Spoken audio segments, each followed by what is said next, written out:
The political chessboard that was the Iberian Peninsula had come a long way from the beginning of the early Reconquista.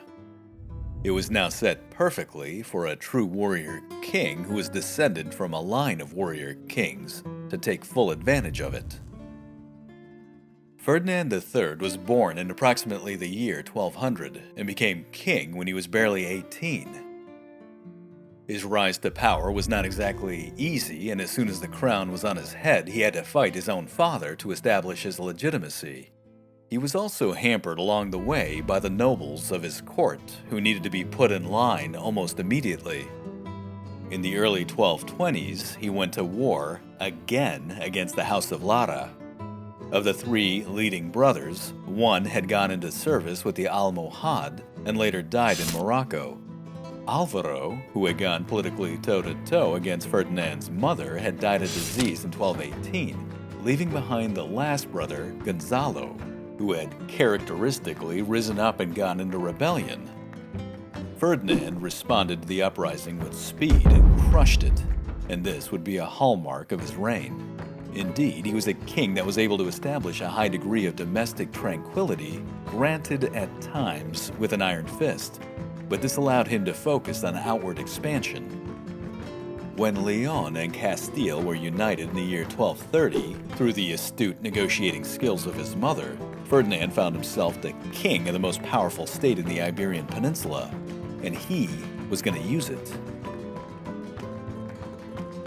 His adversary to the south, Al-Andalus, was divided into a handful of petty taifa states once again, and the great power in North Africa, the Almohads, who had been the protector of the Muslim South, were dealing with major rebellions and political infighting which had only grown more intense over the years.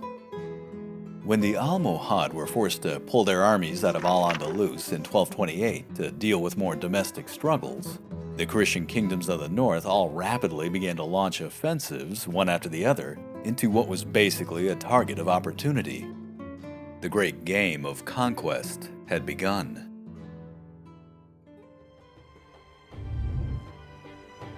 In the west, Portugal would make a massive move into the south towards the Algarve. In the east, Aragon, under her impressive ruler James I, would engage in a land grab of his own. But Ferdinand would leave them both in the dust. In the year 1230, he inherited Badajoz and Merida, which his father had conquered after destroying the Andalusi army under Ibn Hud. With the destruction of this army, the majority of the Taifa states were now left to their own fate, to resist as best they could or negotiate their way out of a position of weakness. Taking advantage of this, in 1231, Ferdinand launched an offensive into the very center of the Muslim frontier, taking Calatrava, Carzola, and in 1234, the city of Ubeda. The road was now open to strike into the very heartland of Al-Andalus, and in 1236, the Castilian king invaded the valley of the Guadalquivir and arrived with his massive army at the gates of Cordoba. The city was quickly surrounded in February of that year, and a relief force that was sent in by Ibn Hud was decisively beaten back. After 5 months of an especially harsh siege, the city, in the midst of starvation, was forced to open her gates and surrendered on June 29, 1236. The terms of occupation were pretty severe. The Muslim population was required to leave with what it could carry, and the remainder of the urban center was rapidly subjugated under Christian rule. Catullus, in his book Kingdoms of Faith, tells the story, quote, "Although the former capital's age of glory had long passed, the loss was a powerful blow to the Muslims of the peninsula. The great mosque founded by Abd al-Rahman I over 400 years earlier was promptly reconsecrated as the new cathedral, and the bells of Santiago that the Hajjab al-Mansur had hung there as a trophy in 997 were borne back to Compostela in triumph on the shoulders of Muslim captives.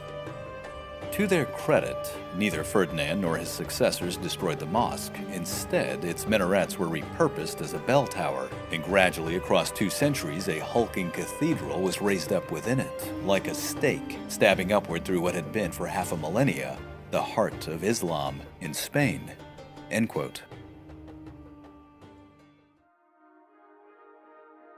The expulsion of the Muslims on Ferdinand's frontier was largely done to expedite his campaign. He was, after all, in a race with neighboring Aragon and Portugal to grab as much land as he could. But make no mistake, this move depopulated his land, eroded his tax base, and deprived him of a civil bureaucracy, leaving the newly conquered frontier cities a shell of their former selves. In fact, many of the refugees from these cities would escape to the sanctuary of the last great taifa, Granada. However, the loss of Cordoba was the loss of the spiritual center of Al-Andalus, and with their fall, the rest of the Guadalquivir Valley was now open for exploitation. Ferdinand then moved to take Niebla and Huelva in 1238, followed by Ecija and Lucena in 1240. The man was feeling pretty darn good, and, understandably so.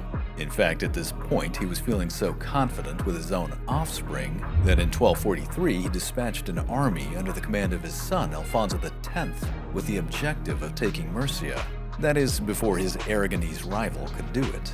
Aragon, after all, at this time had subjugated the Balearic Islands and was also playing the great game of conquest in the peninsula.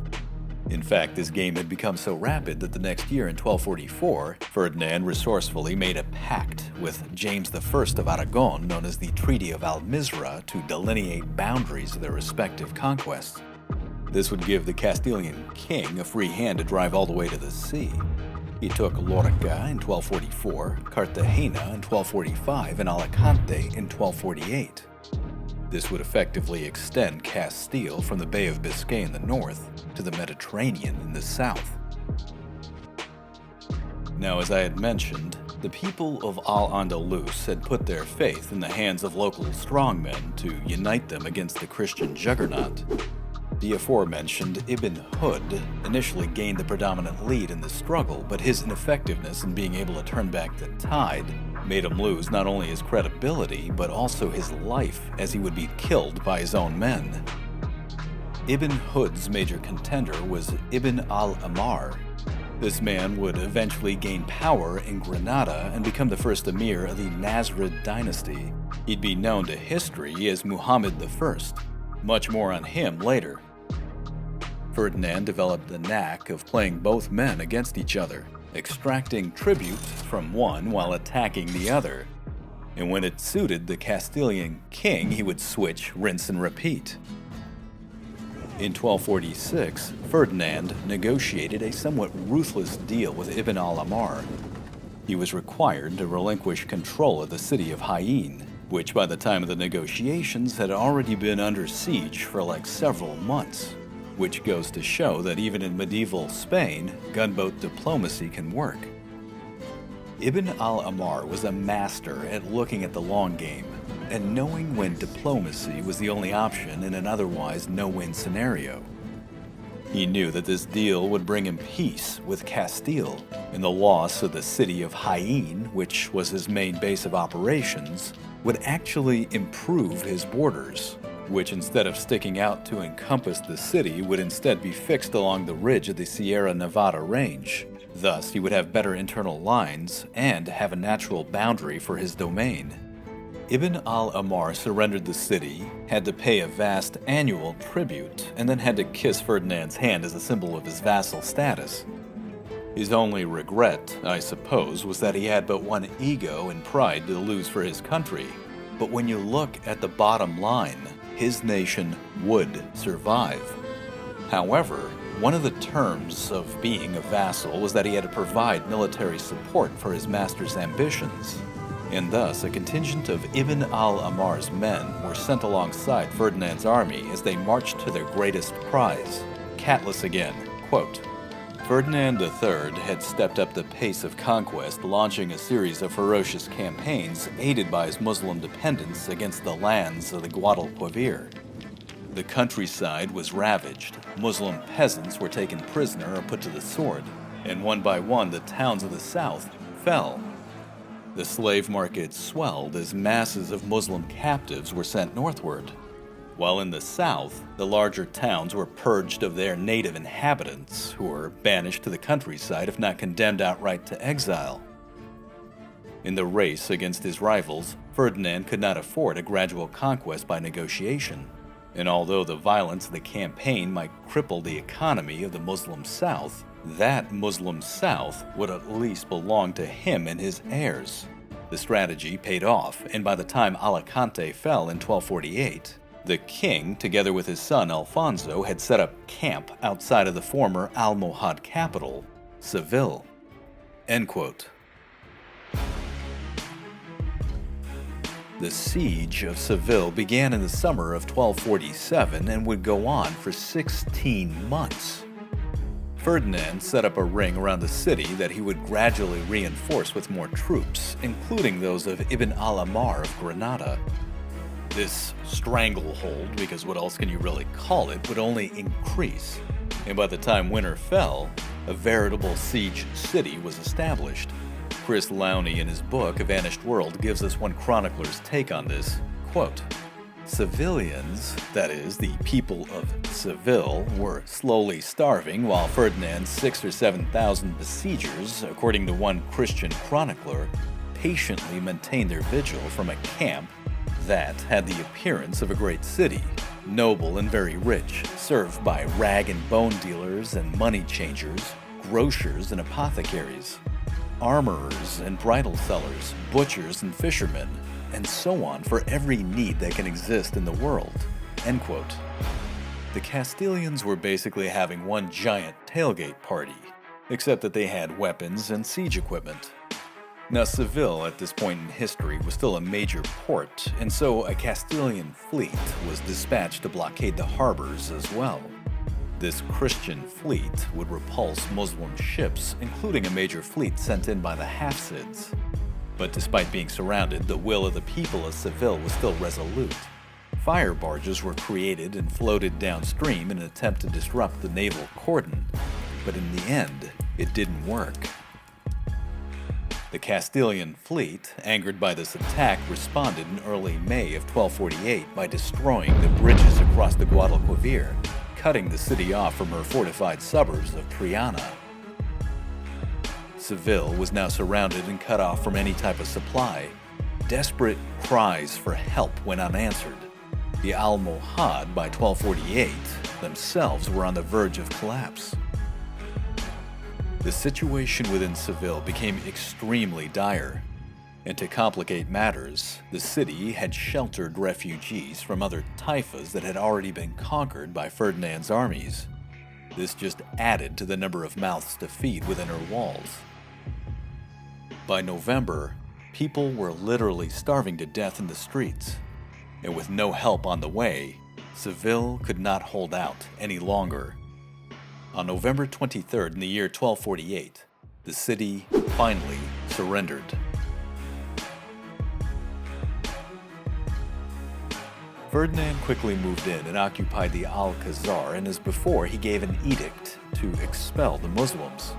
The skeletonized people could only watch on as the Castilian troops took up positions to execute the will of their king. Lowney again, quote, "Ferdinand allowed civilians, again that's the people of Seville, 1 month to depart with whatever they could carry. An emaciated populace, barely able to stand, wasn't able to carry much. Most sold what they could before staggering forth. Many joined a waiting convoy that was sailing to North Africa. Others trekked the 100-odd miles to Granada, now the last remaining principality of size in Muslim hands. Ironically, they were taking refuge in a kingdom that was lorded over by the same emir who had helped starve them out of Seville." End quote. The Fall of Seville, the former capital and jewel of the Almohad, was quickly known throughout Western Europe, and it was applauded by both Pope and Holy Roman Emperor alike. But not all shared in the enthusiasm. The long trail of gaunt, distraught refugees departing the city, essentially forever, was a testament to this. Many Muslim poets came together and wrote a collaboration known as the Ritha al-Mudun. This was also known as the Lamentation of Cities. It was a nostalgic remembrance of the lost glory of Al-Andalus. Their words captured the grief that they felt over what was not just the loss of a city, but their homes. This included Salih ibn Sharif, a native of Seville, who would recite, quote, "Who can avert the mortal shaming of a once mighty folk, whom tyranny and outrage now in humility cloak? For yesterday as monarchs they reviewed their rich domains. Today they are but slaves, and bound in unbelievers' chains." End quote. The aging King Ferdinand was entranced with his new city and made it the de facto capital of Castile. He reconsecrated the mosque into a cathedral and converted her minarets, including one exceptional tower which would be known as the Giralda. It would be repurposed as a bell tower and today is a UNESCO site. It beautifully showcases a fusion of Almohad and Gothic architecture. But in the grand scheme of things, Ferdinand knew that his time was coming to a close. He made arrangements to be buried in the cathedral of the city, which he felt was his greatest accomplishment. The great warrior king in his time had captured more land of Al-Andalus than all of his ancestors. He had outplayed Aragon and Portugal and made it clear that Castile was going to be the winner in the great game of conquest. He even managed to render the last Muslim enclave, Granada, as his vassal. In his final days, he would leave a legacy of having established both an excellent domestic and foreign policy. It was said that he never broke a treaty, and his word was absolute. What's more, the man was celebrated as laying the foundation of the Cathedral of Burgos, being a great patron of religious orders, and would be heavily involved in the advancement of the University of Salamanca. As he lay on his deathbed, he asked for his beloved son, Alfonso the Tenth, to approach him. The same son he had groomed carefully for leadership, who had accompanied him on many campaigns, including the Siege of Seville. Alfonso was the pride of his lineage, a man who was doted over and brought up in his father's image. Father and son embraced for the last time, and in the extreme winter of his life, the warrior king was recounted by a later 13th century chronicler with his final words of advice to his son, quote, "My son, you are richer in lands and good vassals than any other king in Christendom. Strive to do well and to be good, for you have the ability to do so. If you know how to persevere in this state that I leave you, you will be as good a king as I. And if you win more for yourself, you will be a better king than I. But if you diminish it, you will not be as good as I." End quote. Ferdinand III of Castile died on May 30th, 1252. 400 years later, he would be canonized a saint. Alfonso the Tenth followed his father's instructions and had him buried in the crypt of the new cathedral of Seville. He was buried with honor, ceremony, and respect that was due to a great king. His epitaph was written in the 4 languages of the realm: Latin, Castilian, Hebrew, and Arabic, and it read, quote, "Here lies the most honored King Ferdinand, the Lord of Castile, Toledo, Leon, Cordoba, and Murcia.